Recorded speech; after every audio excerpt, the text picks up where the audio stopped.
Welcome.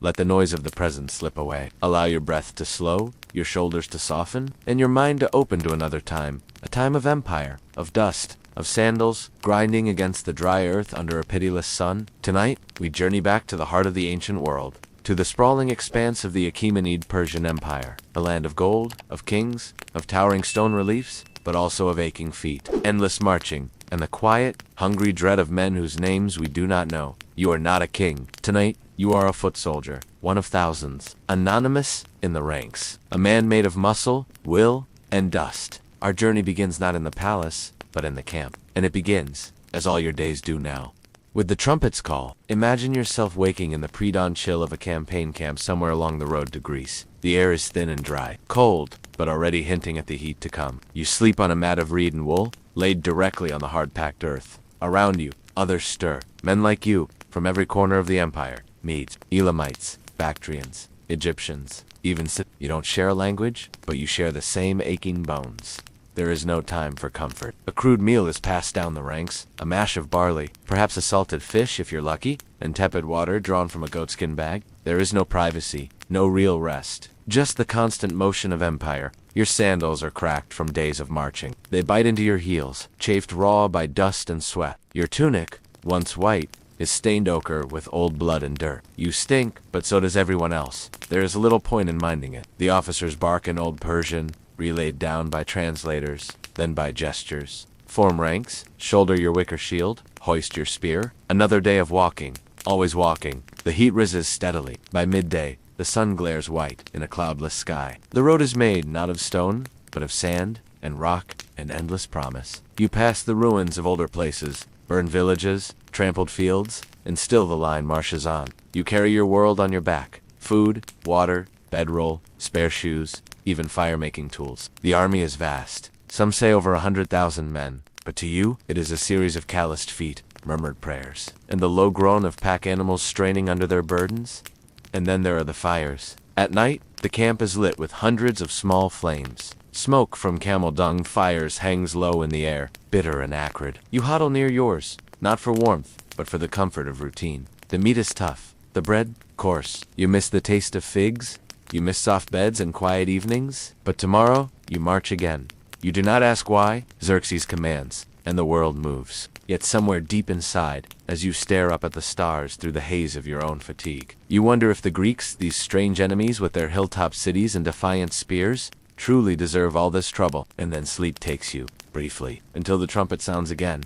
Now, we step out of your sandals and into another pair, sandals sewn with gilded thread, a robe embroidered in deep crimson. You are no longer a nameless infantryman. You are Xerxes, king of kings, ruler of lands, stretching from the Indus to the Nile, the son of Darius the Great, and you are troubled. The year is 480 BC. You stand upon a temporary throne built into the cliffs, overlooking a narrow coastal pass. Thermopylae, the hot gates. Your army stretches for miles, a vast machine of men, animals, carts, and will. Your scribes say it is the largest force ever assembled, but a few hundred Greeks, Spartans, mostly, and others, have barred your path. They are few, and yet they do not move. Your advisors murmur of stubbornness, of madness, of Greek pride. But you have begun to feel something more unsettling, a slow erosion of certainty. 4 days, you ordered the Medes to attack. Then the Immortals, your elite guard. Each time, the Greeks repelled them. Each time, your generals returned with tight jaws and crimson-slick spears. Leonidas, that is the name whispered in your camp now. He is the Spartan king who will not yield, who fights with the calm of a man already dead. It is said his men comb their hair before battle. They welcome death. They say they train for it. This is not how it was meant to be. You had crossed the Hellespont on a floating bridge of ships. You had ordered the sea itself to be whipped.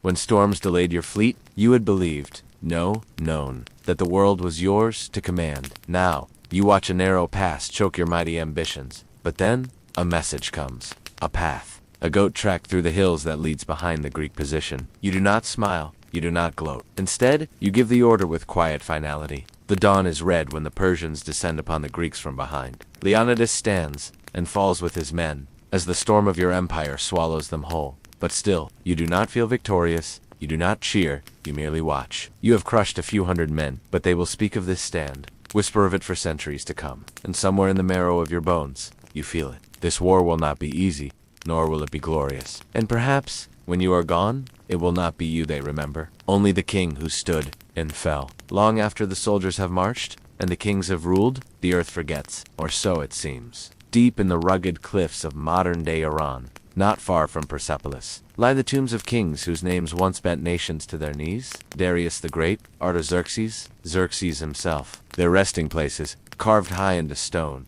overlook the dry plains like quiet sentinels. These are known, visible, named, but many others are not. The Achaemenid dynasty ruled for over 2 centuries. Yet, despite the precision with which they built palaces and planned campaigns, the final resting places of many of its rulers remain missing. Archaeologists have combed the lands of ancient Elam and Pars, through dry valleys and across dusty plateaus, guided by fragments of inscriptions and whispers in ancient texts. Some tombs may have been hidden by intent, concealed from grave robbers or rebellious factions. Others may have been left incomplete, victims of hasty succession and sudden death. Unlike the pyramids of Egypt or the tombs of Chinese emperors, Achaemenid royal burials were marked more by restraint. Rock-cut chambers, sealed and elevated, not ornate, but solemn. Yet even these are rare. For a line of rulers who commanded the known world, the silence of their afterlife is deafening. Where is Berdea, the so-called imposter king? Where lies Cambyses II, the conqueror of Egypt? Their tombs, if they were ever constructed, have vanished beneath time's indifferent hand. And then there is Persepolis itself, set ablaze by Alexander the Great,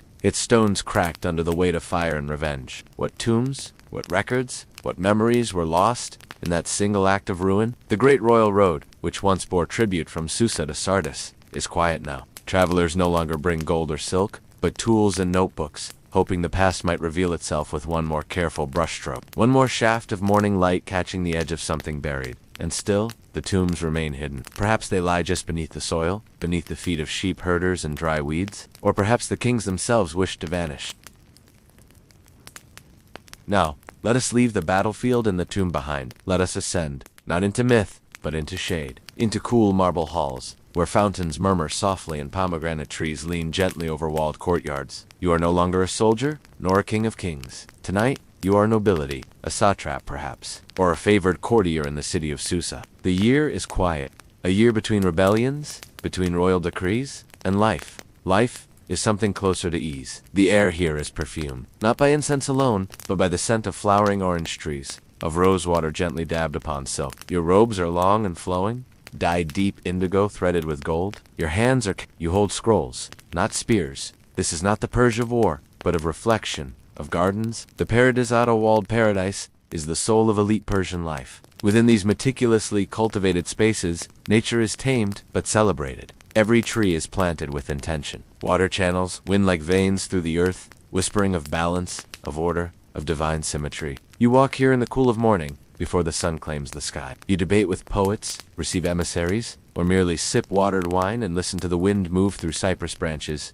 In the palace, ceremony guides every moment. You may be summoned to the Apadana, the great audience hall, where golden columns soar like petrified trees. You wait in silence, with other nobles, to be acknowledged by the King of Kings himself. You do not speak unless spoken to. You bow always. At meals, you sit according to rank. Dishes are passed in silence. Grilled lamb with coriander, saffron rice, honeyed dates. And somewhere, always, is the table of silence.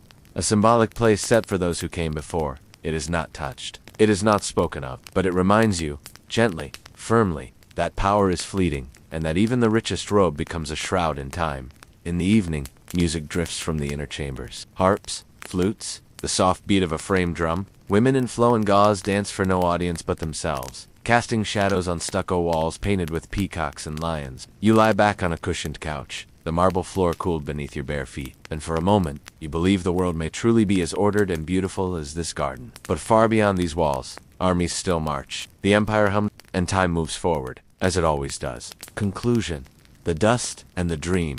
So now, gently, we step back from the ancient world, from the cracked sandals of a foot soldier trudging through foreign dust, to the burdened brow of a king watching history unfold beneath his feet, from the silent chambers of missing tombs, hidden by centuries, to the perfumed stillness of a noble's garden where time seemed to pause. The Persian Empire was vast, not just in size, but in soul. It was a land of contradictions, harsh and refined, brutal and elegant, disciplined and dreamlike. For the common soldier, life meant blisters, hunger, and the endless rhythm of command. For the elite, it meant ritual, restraint, and beauty grown behind walls. And in the middle, between soldier and king, garden and grave, There moved millions of lives, each forgotten, each one's vivid, now scattered across the sands of time like broken tiles from a forgotten mosaic. You may feel their echoes now, faint like wind across stone.